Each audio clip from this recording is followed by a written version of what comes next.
Salve, salve família! Nós estamos aqui mais um dia no Jardim HG e no vídeo de hoje a gente vai falar sobre cannabis sativa versus índica. Então, essa é uma questão que não é tão clara para muita gente e tem alguns mitos por trás e algumas coisas que a gente vai conversar aqui para desvendar tudo, beleza? Pessoal, e se der para já deixar esse like, se inscrever no canal, aquelas coisas que me ajudam bastante aqui. E se tiver interesse de me seguir no Instagram, tá aqui ó, o meu arroba. Valeu, é nóis!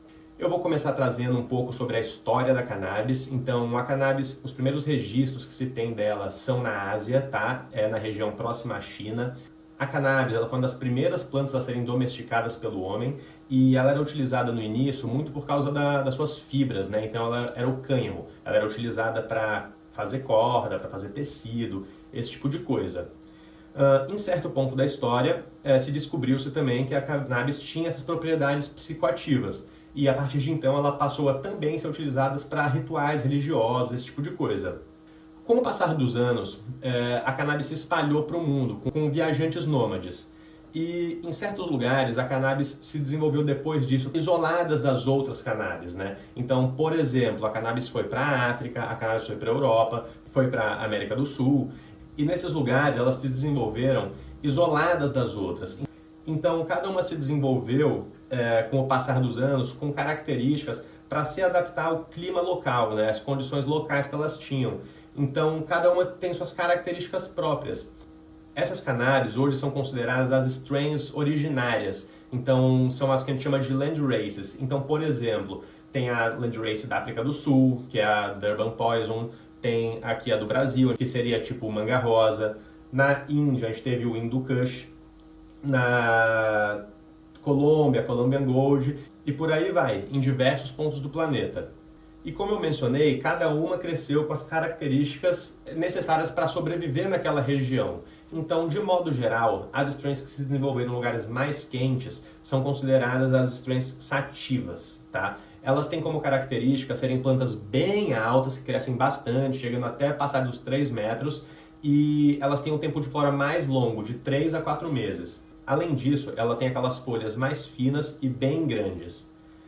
As strains que se desenvolveram de maneira geral em lugares mais frios são chamadas as índicas. Essas strains, elas ficam mais curtas, elas têm as folhas mais gordinhas e elas têm o tempo de flora mais curto também, em torno de 8 semanas, em torno de 2 meses.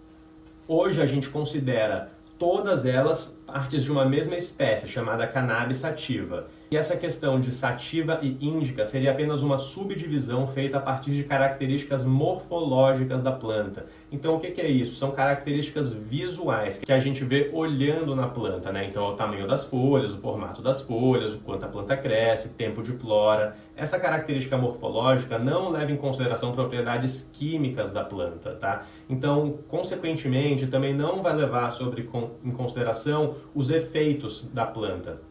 Mas, de certa maneira, em geral, as plantas índicas têm esse efeito de deixar um pouco mais sonolento, deixar querendo mais ficar no sofá, enquanto as plantas sativas têm um efeito mais energético. Hoje em dia é importante entender que a grande maioria das plantas que a gente tem no mercado são híbridas, dessas plantas chamadas então de sativa e índica, né? Então cruzou-se uma com outra e nasceu uma planta que não seria nem sativa nem índica, seriam híbridos, né? Uma mistura dos dois. Um exemplo dessa é a famosa White Widow, né? Que ela é uma cruza da Brazilian Landrace, então ela cruza do manga rosa com uma Landrace da Índia e índica. Então essa seria uma planta híbrida, que tem uma característica meio a meio. Hoje, as plantas já são muito misturadas entre si, então é muito difícil precisar o percentual índica sativa. Essa é meio 50% índica, 50% sativa. É muito comum a gente ver nos seed banks, eles anunciando sementes, como assim, essa 70% sativa e 30% índica, né? Ou 50-50. Só que a grande verdade é que não tem nenhuma ciência por trás disso, não tem nenhum embasamento. Isso é só uma forma de referência que eles passam para o cliente, porque não deixa de ser um produto, né? Então você tem que entender o que você está comprando, o que você quer, né? Então eles usam isso como uma forma. Então se você vê uma planta que é, por exemplo, 70% sativa 30% índica, o que você vai esperar dela? Eu vou esperar que seja uma planta que ela cresça um pouco mais, é uma planta que vai ter uma flora um pouco mais longa e talvez, quem sabe, vai ser uma planta que vai ter um efeito um pouco mais energético, né? Mas ao mesmo tempo, com toda essa mistura que tem hoje em dia nas genéticas, é muito difícil relacionar o efeito da planta com ela sendo índica ou sativa. Então, uma planta que, às vezes, ela vai ser uma planta mais baixa, né, vai ter características visualmente mais índicas, mas ela pode ter um efeito mais energético. Assim como uma planta que tem características mais sativas, pode ter um efeito um pouco mais sedativo.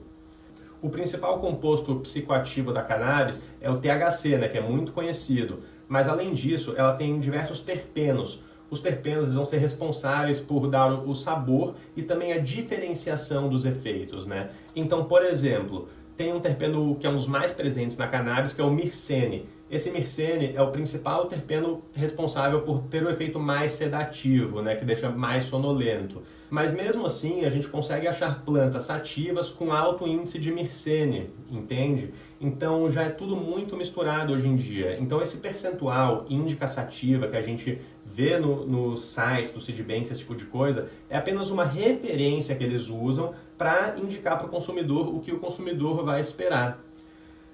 Também é se dito que, assim, uma planta com até 0,5% de mircene vai ser considerada uma planta sativa. Uma planta com mais de 0,5% de mircene vai ser considerada uma planta mais índica. Mas é muito difícil de determinar alguma coisa assim, entende? Porque até mesmo como eu mencionei, a definição sativa e índica é uma definição morfológica, então de aspectos visuais, né? Então, se originalmente as plantas índicas poderiam ter um efeito mais sedativo e as sativas um efeito mais energético, hoje em dia também já está tudo muito misturado, então não dá para ter tanta precisão assim.